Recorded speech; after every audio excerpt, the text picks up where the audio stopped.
Hi class. My name's Marlon Daito, and to all my classmates, to professor, this is Mrs. Rachel Yakubik. I actually worked with her from fall 2018 to about spring of 2020 with some of her students in her class. And you want to introduce yourself real quick, Rachel?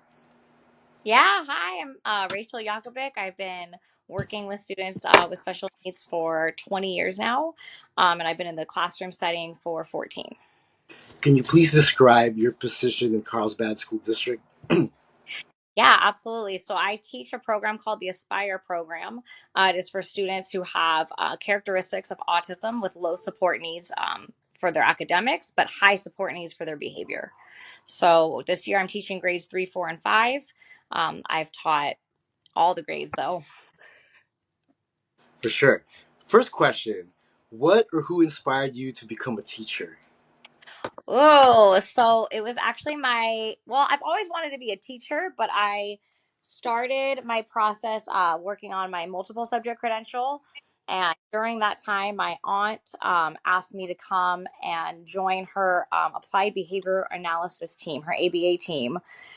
This was back in the wild days where there were not registered behavior technicians, there weren't BCBAs. They were finding people on Craigslist to do the work. And so she hired me to come and work with her son and get trained through the Lovas Institute. And when I started that work, I immediately was like, oh, I need to change to special ed. So I continue with the multiple subjects. I was so close, but then I continue my education. Yay. All right. Yeah. Next question: how do you create a classroom culture that is built on acceptance and student safety? This is an interesting one for my school. So we do, a lot of social emotional learning. We start every single day off with a morning meeting where we bring problems to the circle. We if there is issues going on, we utilize restorative justice. We also teach really explicit social skills because that's a deficit for all of my students. And so we practice ways to make apologies and ways to introduce ourselves and ways to find connections with each other and how to capitalize on those connections to form friendships. Um, in terms of safety, I think that for me, it's about just being very consistent. My students, some of them do have some physical behaviors, but my other students know that when that happens, we are going to step outside. They know exactly where to go. They know that we're there for them, and they feel good. For sure. All right, next question. When organizing a curriculum, what kind of adjustments and modifications do you make in regards to students with special needs? Yeah, so it's really interesting because I have students in my classroom who, even though they are in my classroom for behavioral support, academically, they don't need any accommodations. They are ready to fly. And so they are accessing grade level content pretty much as is. But then some of my students who maybe need a little more support in their academic area, I do all kinds of things, some simple accommodating, like, hey, let's just do some masking or let's just reduce the problems. All the way to this year, I have a student who really struggles with verbal communication. And so asking him to summarize and retell a story is challenging. And so I'm taking photocopies of pictures from the story and creating sentences that he can match. So I know he's comprehending, and then he sequences and he can read the stories to me. So, and then everything in between. Good job, Mrs. Y. Thanks. Um, Next question: do you have your students set goals and monitor their progress? If so, how? I do. So this is something that our site started a few years ago where they really embraced the idea of having student-led teacher conferences. Mhm. And at first I wasn't sure, like, is this something my students can or want to do? But we gave it a shot, and it's really been powerful to see them, set goals for themselves in terms of like what they want their lexile to be, or what kind of scores they want to get on their math tests. And we check in, we make a PowerPoint slide where they document what their goals are. And then every month or two, we check in on that goal and we monitor our progress. And then for some of my students, I just share their IEP goals with them. And it's really interesting to hear them say, like, I have one student on his self and match who says, I used to really have a hard time being flexible, but I don't need that goal anymore. I'm really flexible now, but I do need a goal for keeping my work organized. Like they become very self-reflective. Um, and these are only fourth and fifth grade students, so it's kind of amazing to watch. Wow, that's awesome. Um, next question. When assessing students, is it solely is it solely done through technology, or do students test with paper and pencil too? Yeah, so we utilize both. A lot of our curriculum-based assessments are offered on the computer, and I also make Google Forms and things like that. Um, but I always have the option of paper pencil for students. I kind of approach it as that like universal design for learning. So how do you want to show me what you know? Do you want to use the computer? Do you want to do a project? Would you rather record a podcast? Do you want to make a poster board? Like, how can you show me that you know the material? And however that is great. And we practice on the computer because the state tests don't allow you to make a poster. So I need to prepare them for both. Nice, cool. Next, how do you keep students engaged through a difficult lesson? This is one that I think I'm still working on. Sometimes like I do the song and dance. I bring a lot of energy to my learning and my teaching style. I try to incorporate their interests as much as I can. So, in math, we're talking about, Skittles because that's that kid's favorite candy, but we're also talking about, certain characters that I know they like. I try to bring different, relate what we're reading to things I know that they're interested in. Oh, this is just like Steve in Minecraft because he also had to go on a hero's journey, right? So I try to do that. It's not always effective. There are some kids who, due to their disability or just due to the day it is, are going to have a hard time sustaining attention with you. And so sometimes you just need to meet kids where they are. And maybe we need to shorten that lesson, and maybe we need a brain break, and maybe we need to hit this topic again tomorrow because we just weren't feeling it today. For sure. Next question, how do you promote positive behavior in your classroom? So, because we're a behavior based classroom, that's kind of all we do. Every student in my classroom has a self image system where they are monitoring their own behavioral goals, and they're earning points for meeting them, but they're also earning points for being reflective. So, if we both match and say, yes, you met that goal, they get 2 points. If we both match and say, no, you did not meet that goal, then they still get 1 point. And then if there's a mismatch, then they get 0. And they trade these points in for breaks throughout the day, access to some of their favorite things like computer programs or playing with certain toys in the room. I also utilize just a whole group approach. So in our classroom, we don't have any class rules. We have class values. And so every time we see someone uh, demonstrating a classroom value like accountability or responsibility or respect, they get the school-wide cougar coupons, which they get to trade in for things. And then conversely, when I see someone not engaging in those things, we may have to sit during our break time and write out a reflection about what their behavior was, who it impacted, how it impacted them, and what they're going to do next time.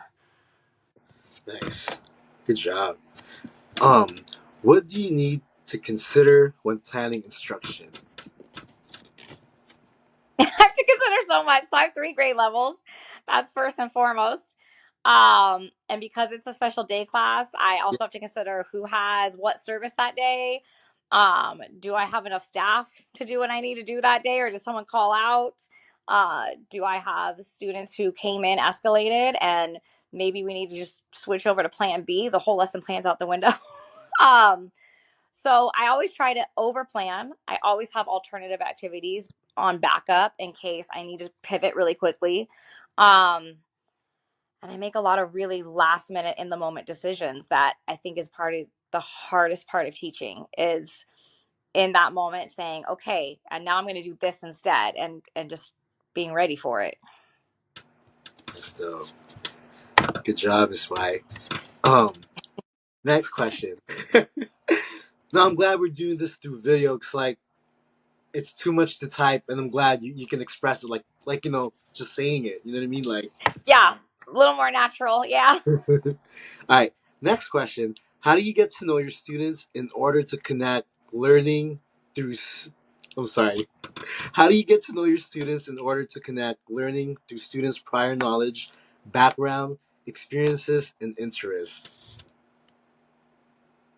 Yeah, that's tricky. So I always start the year, I give parents a survey that they can fill out. Of course, we do all the little all about me activities. One of my favorite things to do for the kids is I have them create their own desk tag. They do it on Google presentation and then I print it. But they put in three pictures of things that they really want to see every single day on their desk. And then they need to write, 4 to 5 sentences of a positive thing they'd like to read about themselves every day.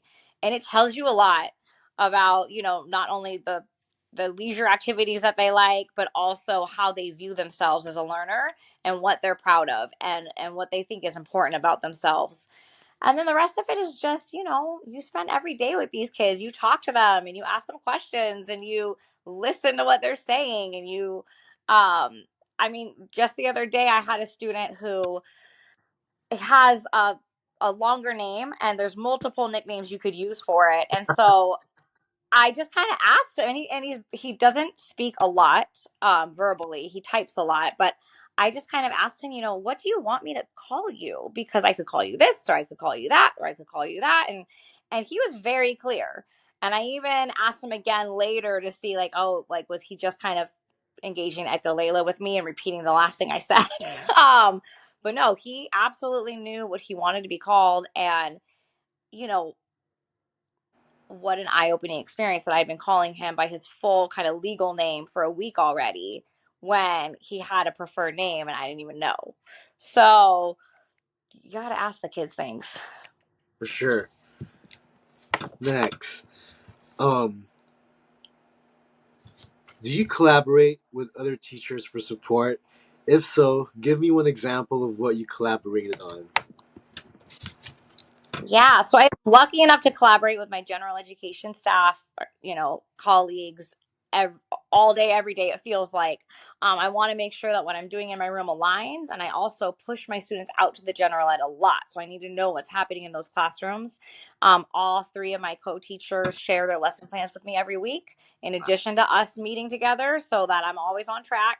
I know what's happening, but then I also collaborate with my special ed teachers, usually about interesting behaviors that I'm seeing, or if I'm seeing a regression in skill. And so specifically, I remember there was this student who was just having these like really big meltdowns, and I could not figure out the antecedent. And I had tried everything, and I was taking data, and I was asking the other people in the room, and none of us could figure it out.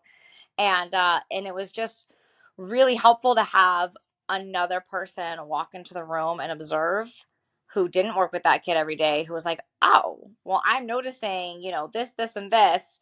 And they were things that we just hadn't picked up on because they were part of the classroom environment that we had kind of become blind to. And so we were able to implement some changes, and we saw immediate growth in the student and decrease in behavior.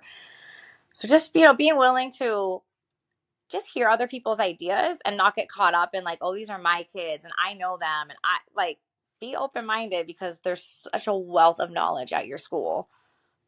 For sure. Cool. Next, what is your approach and communication towards parents who are concerned about the progress of their child in your class? Yeah, so I try to keep communication very, very consistent with my family. So every day that self-match goes home with the kids, and then parents are encouraged to look at it. I'm sending weekly newsletters. I'm sending, examples of the work what we're completing. But I also really encourage my parents to, email me, call me. Let's have a video. Let's do a Zoom together, to talk about, where their kids are succeeding and where I'm still seeing need for growth. And the strategies that I'm using in the classroom, and finding out what they're using at home, and are we aligning? Should I be borrowing some of their ideas? Could they maybe use some of my ideas, so that we're consistent? And I really just try. I think it does help that I'm a parent, and I'm a parent to two neurodivergent kids. So I can empathize and I can say like I've been there. You know what I mean? I have been there and I understand the frustration and I'm here for your kid and I am working as hard as I can to support your child. So let's team up and let me show you what I'm doing. And I also invite parents to come see my class. Come observe, come see your kiddo in the learning environment so that we can really have a full picture of what it looks like. And I'm never like, my door is open. You know what I mean? There is nothing to hide in my room. Come on in and help me. Perfect segue. Um, how do you incorporate parents into your classroom culture? Yes. Yeah. So inviting them into the classroom is huge. And it's been interesting, like since the COVID shutdown, parents haven't really, they got used to not having that access. And it's like hard to bring them back a little bit. Like, I don't know if they feel, I don't know what they feel, but it seems like it's hard to get parents back into the rooms. And so I try to plan, class events that are, more fun to invite the parents in. I try to get parents opportunities to volunteer, even if it's just a minor activity that we're doing. I encourage them to observe their child. Again, I communicate with them often, daily, and just getting them to feel like they're a part of our school. I really try to also encourage them to come to the events that they might see as like geared towards general education, because I'm like, our kids are part of this. Like, they are a part of this school. They are welcomed in those classrooms. They are a part of that class. So come to that class party, bring your kid to the school dance, and we'll make it sensory friendly. So just trying to get them to feel welcome is huge. Amen. All right. How do you work with a student that is having difficulty paying attention in class due to noncompliance or other behavioral issues? I mean, listen, I'm pulling out all of my old strategies. I've got behavioral momentum. So we're going to start with something really easy and I'm going to praise, praise, praise, praise, praise before I introduce something hard. Um, I'm going to keep the lessons quick and short and engaging. I'm going to give the kid as much choice as I can. Hey, would you rather do this one or that one? How about you pick 4 problems to do? I don't care which ones they are.